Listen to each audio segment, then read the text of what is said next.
चलो मान ही लेते हैं कि बच्चों की परवरिश दुनिया के सबसे मुश्किल कामों में से एक है, और जंगल में तो ये और भी ज्यादा कठिन हो जाता है। ये एक कला है जिसमें हिम्मत, सब्र और ताकत का मेल चाहिए। ये बात माँ और पिता दोनों बहुत अच्छे से जानते हैं। जानवरों में हर तरह के पिता होते हैं, अलग अलग आकार, कद और हुनर वाले। कुछ सख्त पिता होते हैं, कुछ जुगाड़ू और हर काम करने वाले पिता। कुछ रंगीन पिता होते हैं जो सच में चमकते हैं, और कुछ ऐसे भी जिनका पिता होने का अपना अलग अंदाज होता है। तो आखिर ऐसा क्या है जो इन समर्पित जानवरों के पिताओं को भीड़ से अलग बनाता है?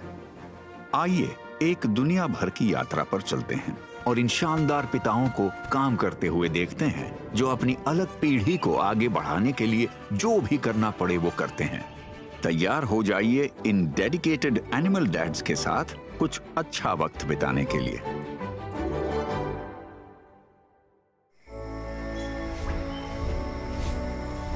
Colourful dads.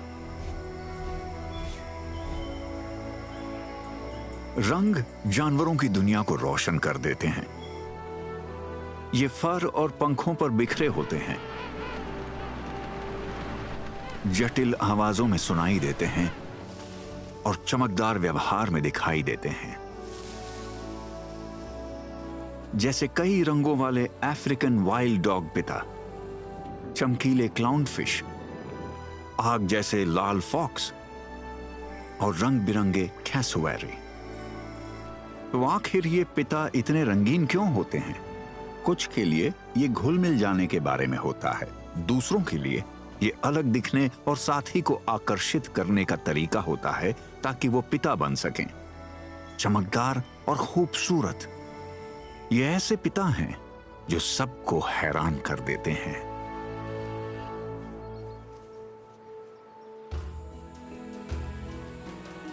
अफ्रीका के विशाल मैदान, जहां धरती के सबसे आकर्षक जानवरों में से कुछ रहते हैं। लाखों सालों में बने अनोखे पैटर्न, जैसे इस बेहतरीन तरह से छिपे हुए परिवार के शरीर पर बने हैं। अफ्रीकन वाइल्ड डॉग्स का एक चालाकी से रंगा हुआ झुंड। ये खाना, पानी और आराम करने के लिए सुरक्षित जगह की तलाश में आगे बढ़ रहे हैं। इन रंगीन घुमक्कड़ कुत्तों का नेतृत्व एक अल्फा जोड़ी करती है। ये प्रमुख जोड़ी ही तय करती है कि झुंड कहां जाएगा और कहां रुकेगा।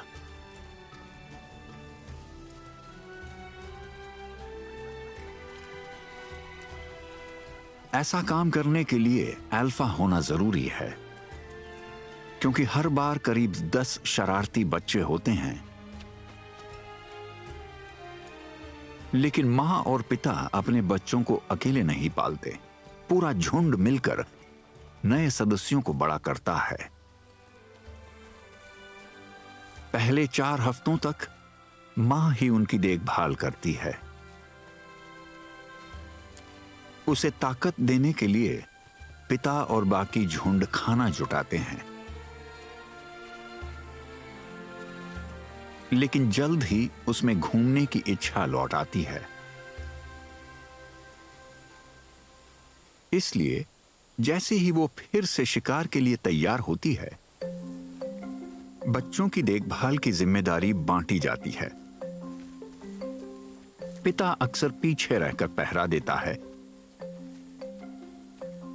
और जब वो शिकार में मदद करने जाता है तो बाकी झुंड बारी बारी से बच्चों को संभालते हैं। ये बच्चे किसी छोटे इंसानी बच्चे जितने ही जिज्ञासु और शरारती होते हैं, लेकिन इनका रिश्ता अटूट होता है। चाहे बच्चे कितना भी परेशान करें, हमेशा कोई ना कोई उनकी देखभाल करता रहता है और उन्हें सुरक्षित रखता है।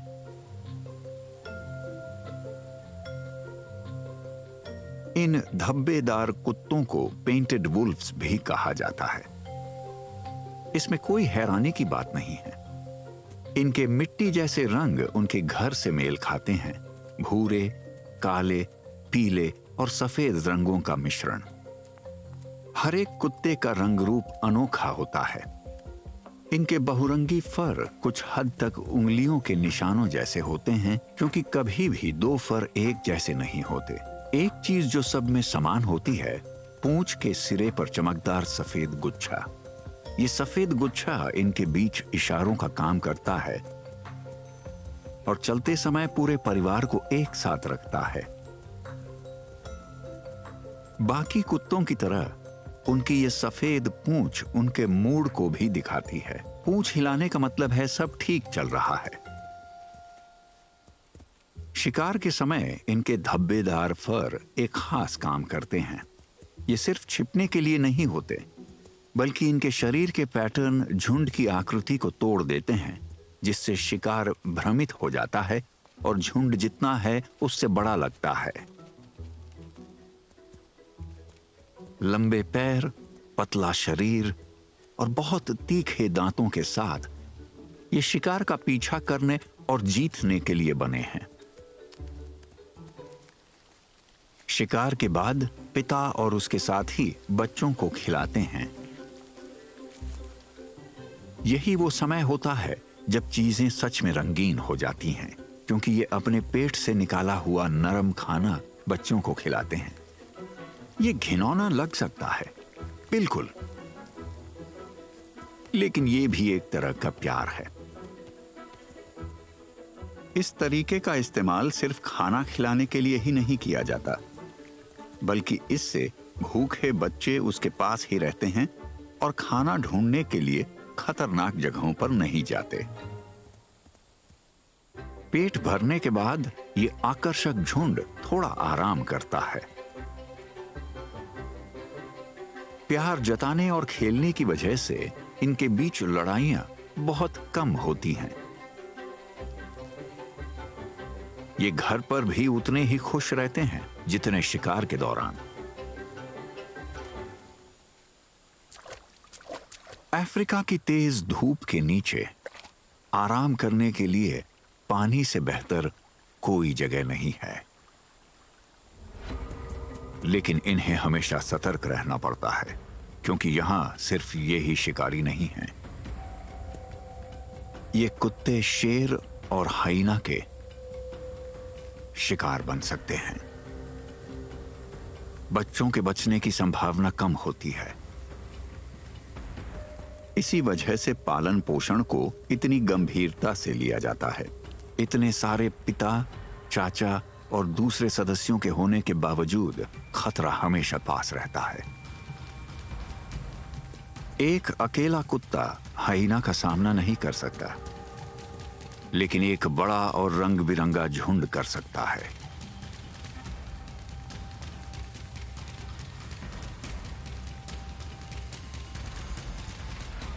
आज के लिए इन्हें भगा दिया गया है।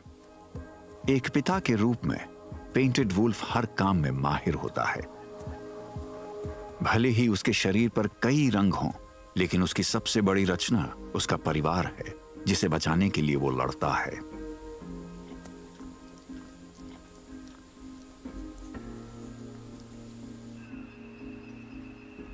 सब सहारन अफ्रीका का एक और निवासी यहां इन हरे भरे पानी वाले इलाकों में पिता बनने की तैयारी कर रहा है।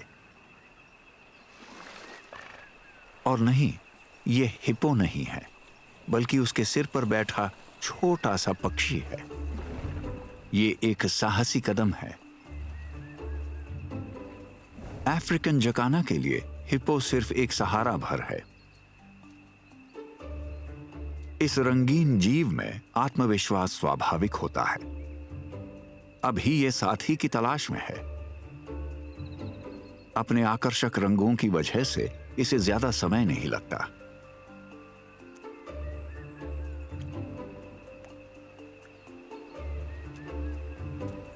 जकाना का प्रजनन का तरीका दूसरे कई पक्षियों से अलग होता है। एक प्रमुख मादा के कई सारे समर्पित साथी होते हैं, ये ज्यादातर जगहों पर नहीं होता, लेकिन नर जकाना इसे सहजता से अपनाते हैं और मादा अगले साथी की ओर बढ़ जाती हैं। और हमारा ये पिता बच्चों या कम से कम घोंसले के साथ रह जाता है। ये पानी में रहने वाले पक्षी दूसरे ट्रॉपिकल रीजन्स में भी पाए जाते हैं और एशिया में इनका एक और रंगीन सदस्य फेजेंट टेल्ड जकाना पिता अपने अंडों की देखभाल कर रहा है। पानी पर घोंसला बनाने में एक समस्या होती है, अंडे जल्दी ठंडे हो जाते हैं। इसलिए ये पिता वही करते हैं जो कोई भी समर्पित पिता करेगा, अपने पंखों के नीचे उन्हें गर्म रखते हैं। इसे विंग ब्रूडिंग कहा जाता है, यानी एक तरह का गर्म कंबल। जब इनके नन्हे मुन्ने बड़ी बड़ी आंखों वाले चूजे अंडों से बाहर आते हैं तो पूरी जिम्मेदारी पिता पर होती है।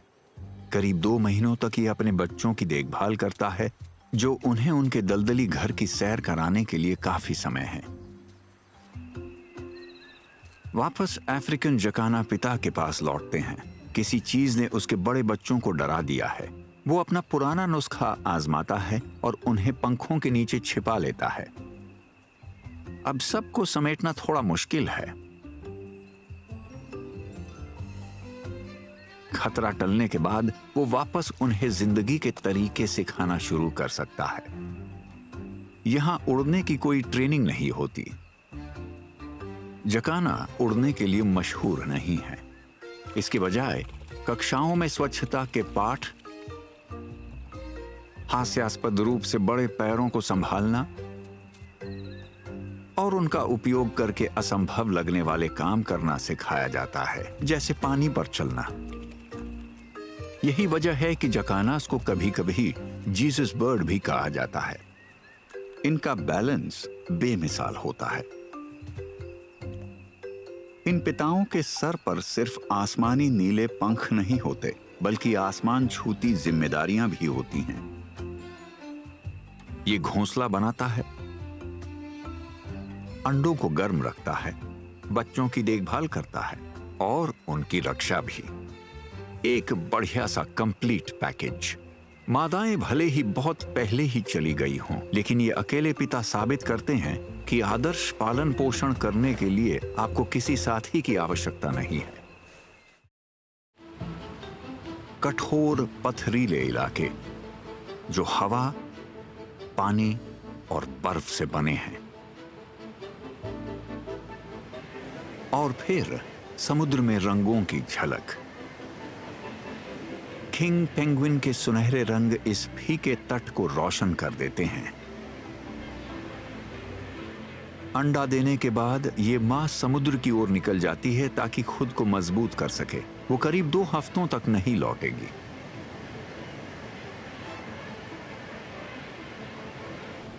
अब बच्चे की जिम्मेदारी किस पर है, ये साफ है।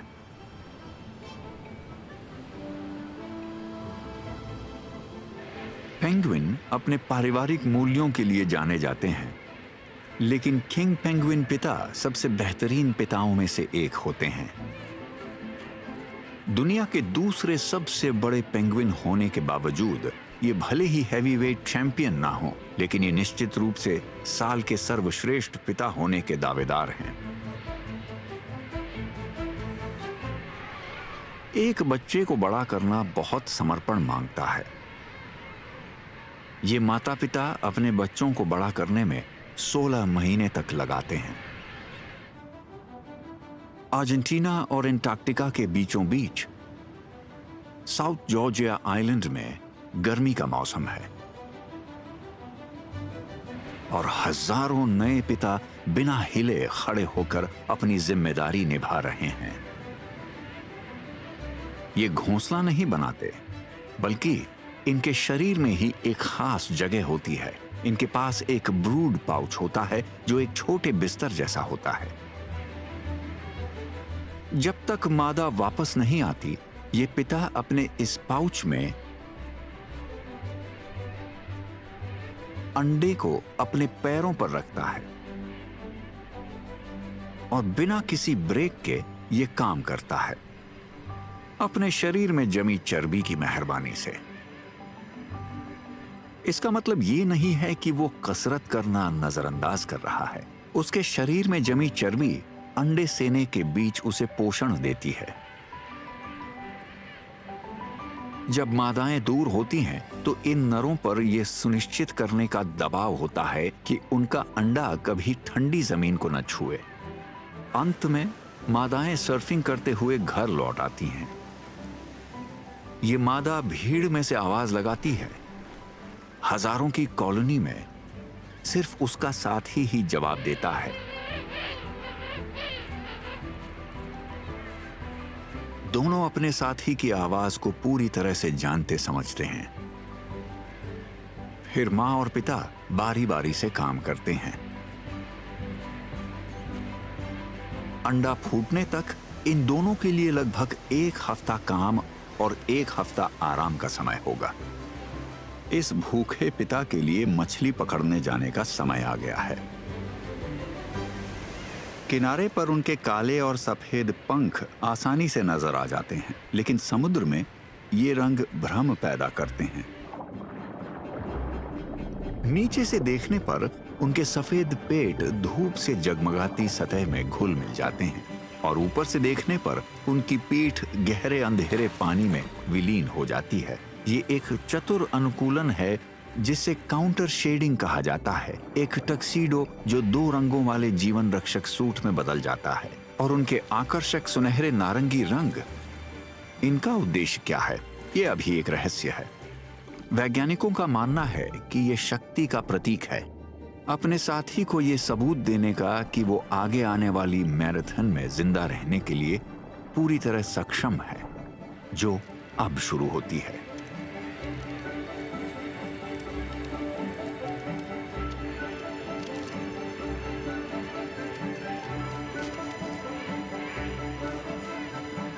उनका इकलौता चूजा नाजुक और भूखा है। अपने पिता की चोंच से पहला भोजन पाने के लिए तैयार है। एक खास तरह का भोजन जो पिता ने उल्टी करके निकाला है। एक चीज जिससे इन पिताओं को निपटना नहीं पड़ता वो है गंदे डायपर।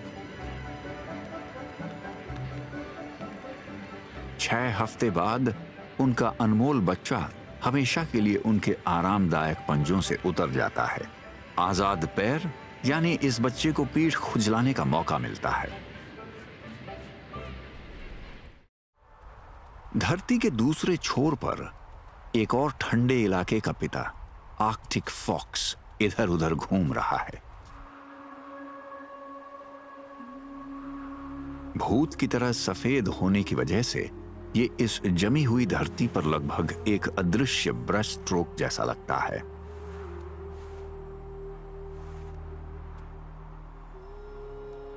जो इसे शिकारी से छिपने और शिकार के करीब चुपके से पहुंचने के लिए बिल्कुल सही बनाता है।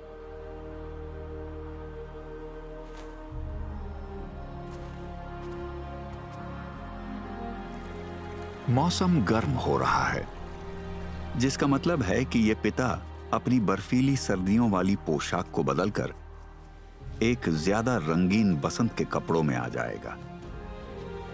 कई जानवरों के पास खास सर्दियों के कपड़े होते हैं, लेकिन बहुत कम ऐसे होते हैं जो इतना नाटकीय बदलाव करते हैं। मुश्किल जगहें मुश्किल पहनावे की मांग करती हैं। मौसम के बदलने से इसकी जिंदगी में एक और बड़ा बदलाव आया है। बसंत वो समय है जब आर्कटिक फॉक्स के बच्चे यानी किड्स पैदा होते हैं। मिस्टर और मिसेस फॉक्स के लिए बच्चों की परवरिश साझा होती है, लेकिन भूमिकाएं साफ होती हैं। पहले कुछ हफ्तों तक मां मांद में रहती है, इसलिए खाना जुटाने की जिम्मेदारी पिता पर होती है। यही वो वक्त है जब इसका गर्म मौसम वाला रूप मदद करता है। अब ये चट्टानों और घास में बेहतर तरीके से घुल जाता है। आज इसने एक मोटे गूस पर नजर जमा रखी है, जो पूरे परिवार के लिए एक संभावित दावत हो सकता है। अफसोस, किस्मत साथ नहीं देती। इसे छोटे शिकार से काम चलाना होगा।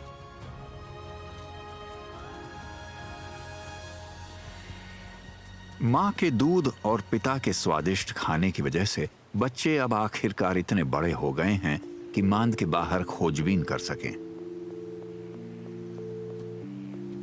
ये अपने माता पिता के छोटे रूप जैसे दिखते हैं। कुछ के शरीर पर धब्बेदार कोट होते हैं, जबकि कुछ गहरे रंग के कपड़ों के साथ इस दुनिया में आते हैं। ये नीले बच्चे एक दुर्लभ लेकिन प्राकृतिक रंग का प्रदर्शन कर रहे हैं जो अक्सर तटीय इलाकों में रहने वाले आर्कटिक फॉक्स में देखा जाता है। चाहे पहनावा जो भी हो, ये ऊर्जावान बच्चे गर्मियों की धूप में मस्ती करने के लिए हमेशा तैयार रहते हैं। भाई बहनों के साथ कुश्ती करना मजेदार है, लेकिन पिता के साथ बाहर समय बिताना उससे भी बेहतर है। हमेशा की तरह ये सतर्क रहता है और अपने छोटे बच्चों पर कड़ी नजर रखता है। आर्कटिक फॉक्स वहां फलता फूलता है जहां बाकी जानवर ठंड से जम जाते हैं, और यही मजबूती इसके परिवार में भी झलकती है। अगर आप दक्षिण की ओर जंगलों और खेतों में जाएं, तो आपको इसका आग जैसे रंग वाला रिश्तेदार रेड फॉक्स मिलेगा। वही पारिवारिक मूल्य, लेकिन पहनावे का तरीका बिल्कुल अलग, जो पूरे साल एक जैसा ही दिखता है। जहां आर्कटिक फॉक्स खुद को छिपाने के लिए बहुत मेहनत करता है, वहीं रेड फॉक्स को कोई फर्क नहीं पड़ता कि उसका लाल कोट एक झंडे की तरह दिखता है। एक ऐसी दुनिया में जहां शिकारी और शिकार लाल हरे रंग को ठीक से नहीं देख पाते, उनका चमकीला फर बैकग्राउंड में बड़ी आसानी से घुल जाता है, जो काफी हैरानी की बात है। मांद में रेड फॉक्स पिता शुरुआत से ही हर काम में पूरी तरह शामिल रहते हैं। अपने परिवार की रक्षा करते हैं और उनके पेट भरते हैं।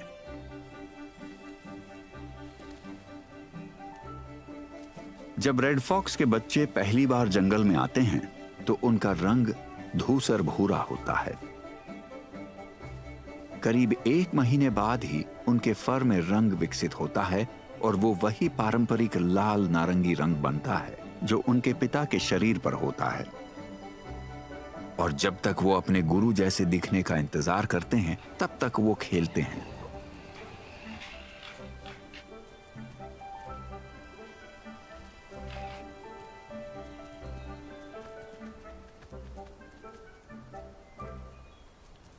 अपने आर्कटिक साथियों की तुलना में बड़े होने की वजह से रेड फॉक्स पिता बड़ी चुनौतियों का सामना कर पाते हैं। ये वाला एक हिरण के बच्चे को अपने खाने में शामिल करने की कोशिश कर रहा है।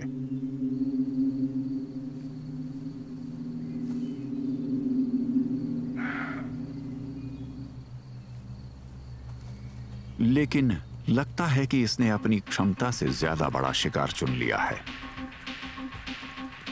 जिसका पीछा किया जा रहा था, वही अब पीछा करने वाला बन गया है। खाली हाथ उसे अगली कोशिश से पहले आराम की जरूरत है। जब बच्चे इतने बड़े हो जाते हैं कि बाहर जा सकें, तो रेड फॉक्स पिता अपनी भूमिका बदल लेते हैं। खाना लाने वाले से सिखाने वाले बन जाते हैं।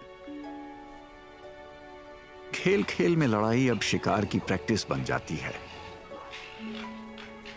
जब बच्चे 3 महीने के हो जाते हैं, तो ये उन्हें खाना देना बंद कर देता है और आसपास खाना छिपाने लगता है, जो उनके बच्चों को खुद सूंघ कर और खोज कर खाना ढूंढने के लिए प्रोत्साहित करता है। यानी सोच समझ कर दी गई आजादी। फॉक्स पिता छोटे हो सकते हैं, लेकिन वो बड़ी सोच रखते हैं। ये समर्पित रक्षक खाना जुटाने में चालाक और आगे की सोच रखने वाले होते हैं, जो अपने बच्चों को सिखाते हैं कि अपने जंगली घर में कैसे जिंदा रहना है। गर्मी, पतझड़, सर्दी या बसंत, फॉक्स पिता के रंग भले ही बदल जाएं या गायब हो जाएं, लेकिन उनके पारिवारिक मूल्य कभी फीके नहीं पड़ते। वापस अफ्रीका की बात करते हैं। सवाना एक मंच की तरह है जहां दुनिया के कुछ सबसे बड़े दिखावा करने वाले जीव नजर आते हैं। यही है वो जगह जहां नर ऑस्ट्रिच अक्सर अपने करतब दिखाते नजर आते हैं। ये नाचते हैं और थिरकते हैं ताकि पिता बन सकें। ये वाला नर अपने हर कदम से एक साथी को प्रभावित करने की कोशिश कर रहा है।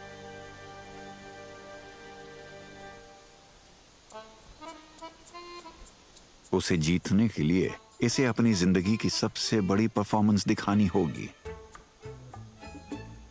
एक कमाल की कोशिश।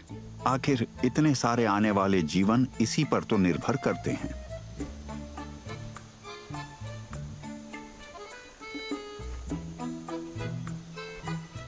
एक मादा आगे बढ़कर हाँ कहती है। अब वो उन कई मादाओं में से एक है जो इसके हरम में शामिल होती हैं। यहाँ तक कि मिलन का काम भी दिखावे से भरा होता है। ये नाचते हुए ही इसे पूरा करता है।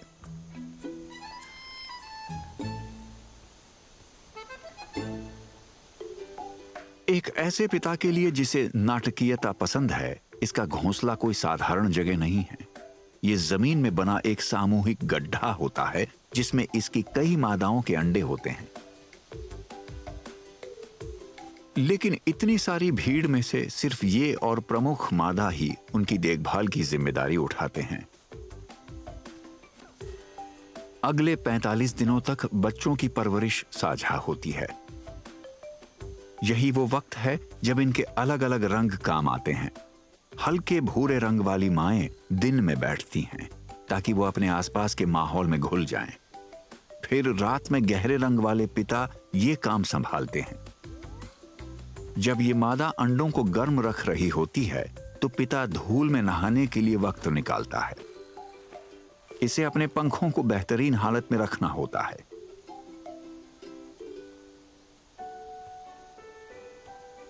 डेढ़ महीने बाद बच्चे आ जाते हैं और वो मुर्गियों के आकार के होते हैं जो अपने पिता के पीछे पीछे चलने को तैयार रहते हैं।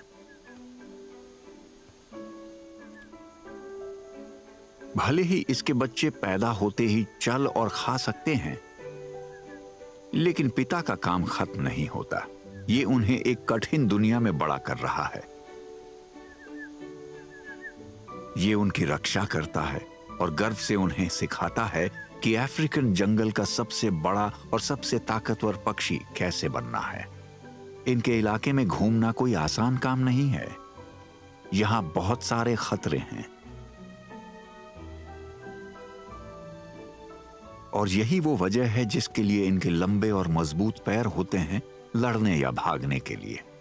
ऑस्ट्रिच उड़ नहीं सकते, लेकिन ये लगभग 70 किलोमीटर प्रति घंटे की रफ्तार से दौड़ सकते हैं। जब तक बच्चे बड़े नहीं हो जाते, वो मां और पिता की सुरक्षा में रहते हैं। इन्हें अपने प्रभावशाली माता पिता जितना बड़ा बनने में लगभग 1 साल लगता है। एक साथ ही एक देखभाल करने वाला और एक रक्षक के रूप में ऑस्ट्रिच पिता पूरी तरह तैयार रहता है और बिना किसी शक के अफ्रीका के सबसे अलग दिखने वाले पिताओं में से एक है। एक ऐसा पिता जो हमेशा गुलाबी रंग में नजर आता है वो है फ्लेमिंगो। ये रंग बिरंगे पक्षी अपना नाम पुर्तगाली और स्पेनिश भाषा के उस शब्द से पाते हैं जिसका मतलब होता है आग जैसा रंग, और फ्लेमिंगो के झुंड आसमान को रोशन कर देते हैं। दुनिया की गर्म इलाकों में पाई जाने वाली कुछ फ्लेमिंगो प्रजातियां हल्के रंग की होती हैं, जबकि कुछ अपने गुलाबी रंग को पूरी तीव्रता तक ले जाती हैं। प्रजनन के मौसम के दौरान ये पानी में चलने वाले पक्षी और भी ज्यादा चमकीले हो जाते हैं ताकि वो साथी को आकर्षित कर सकें। जब जोड़े एक रिश्ता बनाते हैं तो वो आमतौर पर जिंदगी भर के लिए होता है, और उस रिश्ते को मजबूत बनाए रखने का इससे बेहतर तरीका क्या हो सकता है कि वो मिलकर कीचड़ का घोंसला बनाएं।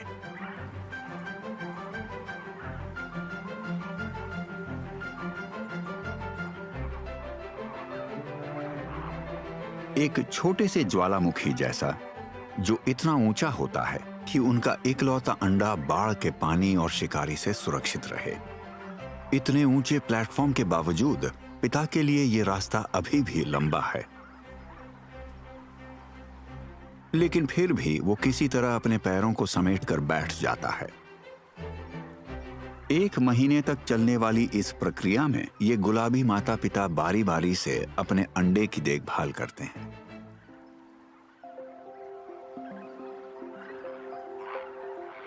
और क्या इनका इनाम एक मुलायम गुलाबी खुशी का छोटा सा गुच्छा होता है? नहीं, वो धूसर होता है। फ्लेमिंगो के बच्चे बिना किसी खास रंग के पैदा होते हैं, लेकिन उनके खाने के समय रंगीन होते हैं। अपने बच्चे को खिलाने के लिए माँ और पिता दोनों खून जैसे लाल रंग का क्रॉप मिल्क बनाते हैं, जो प्रोटीन और फैट से भरपूर होता है, और पिलाने का तरीका किसी भी दूसरे बेबी बॉटल जैसा नहीं होता। दोनों मिलकर इस पौष्टिक तरल को अपनी चोंच से बच्चे की चोंच में डालते हैं। इस बच्चे के लिए कोई बिब नहीं है, लेकिन जब आप बच्चे होते हैं तो थोड़ा बहुत खाना गिरा भी सकते हैं। अब नहाने का वक्त है। कुछ समय तक क्रॉप मिल्क के दाग ही वो इकलौते रंग होते हैं जो इस बच्चे के पंखों में दिखाई देंगे। पहले कुछ सालों तक ऐसा लगता है जैसे किसी ने टीवी का रंग कम कर दिया हो। युवा फ्लेमिंगो धीरे धीरे ज्यादा चमकीले हो जाते हैं, उनके पसंदीदा खाने जैसे श्रिम्प और एल्गे में मौजूद रंगों की वजह से। जितना चमकीला खाना उतना चमकीला पक्षी। यही वजह है कि माता पिता का क्रॉप मिल्क इतना लाल होता है। पिता के रूप में ये चमकीले पक्षी अपने नाम को सही साबित करते हैं। फ्लेमिंगो अपने बच्चों पर देखभाल और ध्यान की चमक बिखेरते हैं। एक फ्लेमिंगो पिता कीचड़ में उतरता है, घोंसले पर काफी समय बिताता है और अपने बढ़ते हुए मुलायम बच्चों के लिए भरपूर पोषण भी देता है।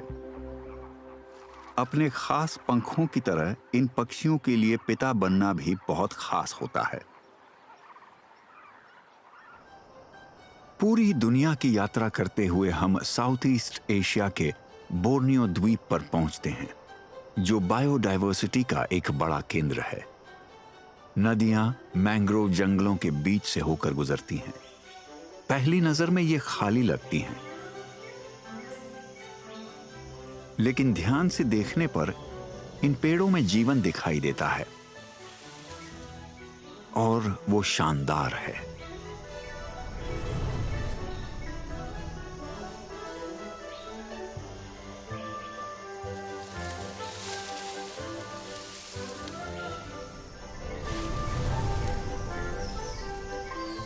ये लंबी छलांग लगाने वाले जीव प्रोबोसिस बंदर हैं। ये इस द्वीप पर ही पाए जाते हैं और ये कई मायनों में खास हैं।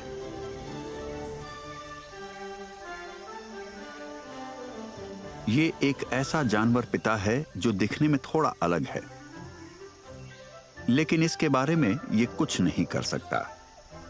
अपनी बड़ी नाक की वजह से नाम पाए हुए प्रोबोसिस पिताओं के पास सबसे प्रभावशाली नाक होती हैं। यही चमकीली मांसल खासियत नर को पिता बनने में मदद करती है। एक प्रमुख नर पूरे परिवार या समूह का नेतृत्व करता है, जिसमें उसकी कई मादाएं और उनके बच्चे होते हैं। मादाओं को पहचानना आसान होता है। वो उसके शरीर के आधे आकार की होती हैं और उनकी नाक भी छोटी होती है। जो नर किसी समूह से जुड़े नहीं होते, वो अपने अलग बैचलर समूह में रहते हैं।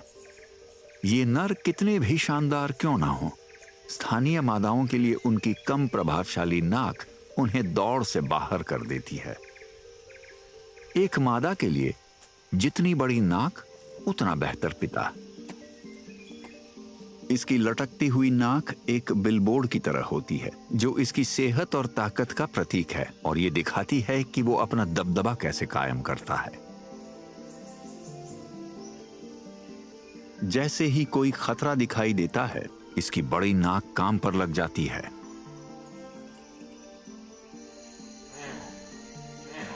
एक प्रोबोसिस पिता का मुख्य काम अपने समूह की रक्षा करना होता है, और उसकी नाक उसे चेतावनी देने वाली आवाज निकालने में मदद करती है। प्राकृतिक आवाज बढ़ाने की क्षमता की वजह से एक पिता की नाक से निकली आवाज दुश्मनों को दूर रख सकती है या अपने परिवार को आसपास छिपे हुए खतरों के बारे में सही जानकारी दे सकती है, जैसे जमीन पर रहने वाले क्लाउडेड लेपर्ड और नदी में रहने वाले सॉल्ट वाटर क्रोकोडाइल। हरे भरे वातावरण में रंगीन शरीर के साथ रहना अजीब लग सकता है, लेकिन उनका फर उनके लिए फायदेमंद होता है। उनका लाल भूरा शरीर जंगल की रोशनी के साथ मिल जाता है, जिससे वो छिप सकते हैं, और अगर उन्हें खतरा महसूस होता है तो ये फुर्तीले जीव हमेशा कूद कर सुरक्षित जगह पर पहुंच सकते हैं। जब ये पिता अपने पेड़ों वाले ठिकाने से जंगल पर नजर रखता है, तब मादाएं बच्चों की देखभाल में लगी होती हैं। जब बच्चे खा लेते हैं तो पूरा समूह एक पारिवारिक भोजन के लिए इकट्ठा होता है। ये देखकर काफी हैरानी होती है कि ये पत्ते, फल और बीज खाते हैं, फिर भी इतने बड़े हो जाते हैं। प्रोबोसिस बंदर अपने बड़े पेट की वजह से लालची लग सकते हैं, लेकिन असल में ये उनके खाने में मौजूद सख्त पत्तियों और कच्चे फलों को पचाने में उनकी मदद करता है। उनके इस मोटे पेट के अंदर कई हिस्सों वाला पेट होता है जो उनके खाने को फर्मेंट करके तोड़ता है, ठीक वैसे ही जैसे गाय अपने पत्तों वाले खाने को पचाती है। फिर जब वो खाना खा लेते हैं तो पिता और कई माँओं की निगरानी में बच्चे अपनी ऊर्जा खेलने में खर्च करते हैं।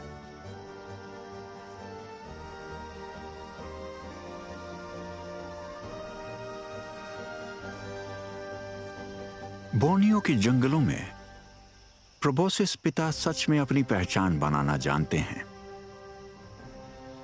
अपने बड़े आकार, डराने वाली आवाज और विशाल नाक के साथ इन बेहद सुरक्षात्मक पिताओं को नजरअंदाज करना मुश्किल है।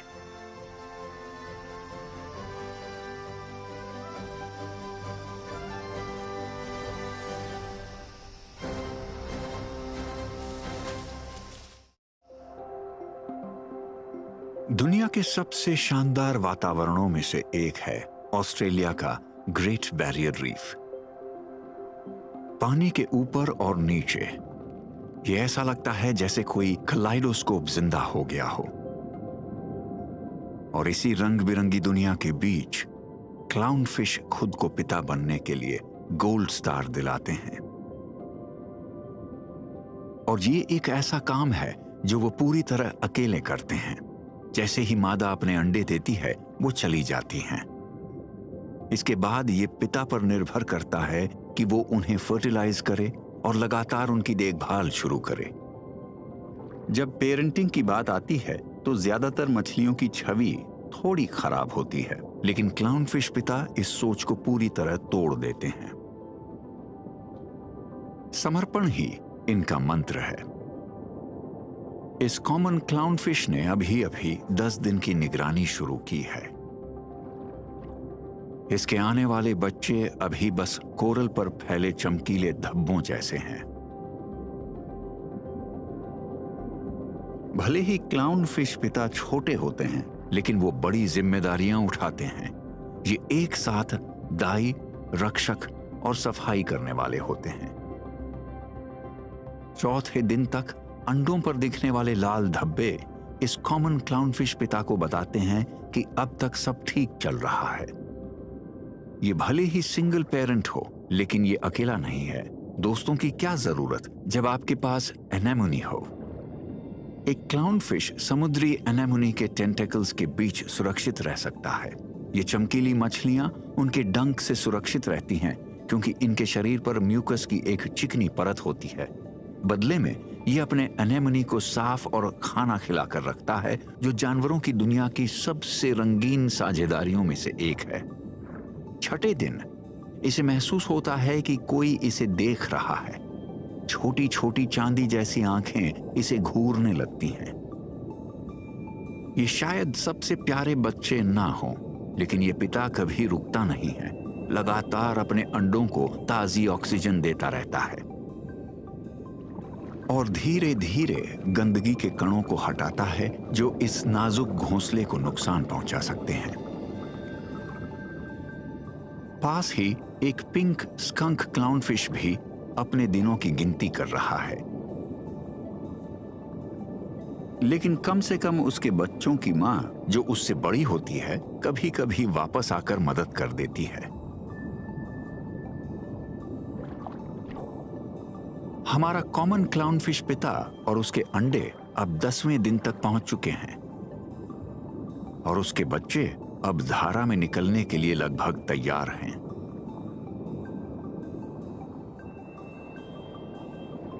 क्लाउनफिश पिता अपने बच्चों को अकेले पालने में शानदार काम करते हैं। छोटे अंडों से लेकर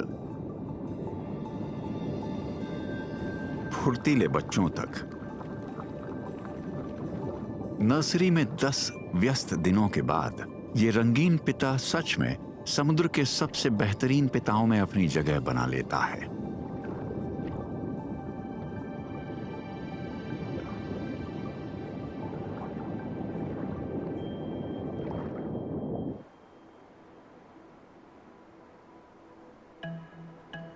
ऑस्ट्रेलिया के ग्रेट बैरियर रीफ से अंदर की तरफ फैला हुआ है प्राचीन डेनट्री रेन फॉरेस्ट का हरा दिल। यहां घने और छायादार पेड़ों के नीचे परछाइयों में कुछ हलचल होती है। एक सदर्न कैसोवेरी और उसका साथी। दोनों के गले प्राकृतिक रूप से चमकीले होते हैं और उनके पास मांसल सजावट होती है जिन्हें वैटल्स कहा जाता है, जो प्रजनन के मौसम में और भी ज्यादा चमकीले हो जाते हैं। कैसोवेरी भले ही बहुत बड़े होते हैं, लेकिन इनकी प्रेम कहानी छोटी होती है। मादा कैसोवेरी भी एक ऐसी मां है जो आती है और चली जाती है। जैसे ही अंडे दिए जाते हैं वो चली जाती है। पक्षियों में लगभग 1% पिता ही अपने बच्चों को अकेले पालते हैं और ये नया पिता उनमें से एक है। लगभग 50 दिनों तक सिर्फ ये और इसके बड़े अंडे होते हैं। इनमें से एक अंडा एक मुर्गी के अंडे से लगभग 10 गुना भारी होता है, जो हैरानी की बात नहीं है क्योंकि कैसोवेरी दुनिया के तीसरे सबसे बड़े पक्षी हैं। शुरुआत से ही रंगीन, अंडों के छिलकों में हरा रंग बिलीवर्डिन नाम के एक प्राकृतिक रंग से आता है। माना जाता है कि ये उन्हें पत्तों के बीच छिपाने में मदद करता है। जब इसके बच्चे निकलते हैं तो इसके जंगल का हिस्सा एक खुले आसमान वाला डे केयर बन जाता है। शुरुआत में ये बच्चे पूरी तरह अलग रंग के होते हैं। मिट्टी जैसे भूरे रंग उन्हें छिपने में मदद करते हैं और उनकी धारियां उन्हें तेज दौड़ने में मदद करती हैं। जंगल की जमीन इन जिज्ञासु बच्चों के लिए चलना सीखने की सबसे अच्छी जगह होती है। धीरे धीरे ये अपने पिता जितने बड़े हो जाएंगे अगर ये उसकी डाइट अपनाते हैं। फल, फल और ज्यादा फल। जितने बड़े ये होते जाएंगे उतना ही ज्यादा ये निगल पाएंगे। बिल्कुल इसी तरह।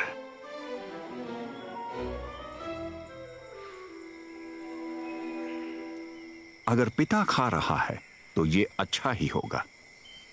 ये सीखने का आसान तरीका है कि जंगल में क्या सबसे अच्छा है। लेकिन कैसोवेरी पिता सिर्फ अपने परिवार को ही नहीं खिलाता, वो जंगल को भी पोषण देता है और उसका ख्याल भी रखता है। जो सुबह के नाश्ते के रूप में अंदर जाता है वो आखिरकार पौधों के रूप में बाहर आता है। लगभग 18 महीनों तक ये अपने बढ़ते बच्चों का नेतृत्व करता है, उन्हें उनके हरे भरे घर के तरीके सिखाता है, एक एक बड़े कदम के साथ। इन रंगीन पिताओं से प्रभावित हुए बिना रहना मुश्किल है। सिर्फ उनके अलग दिखने वाले रूप के लिए नहीं, बल्कि अपने परिवार के प्रति उनके समर्पण के लिए भी। और ये सिर्फ अपने बच्चों के लिए ही शानदार पिता नहीं है, बल्कि ये जंगल को पोषण देने वाला पिता भी है, और यही खूबी इसे बहुत ही खास बनाती है।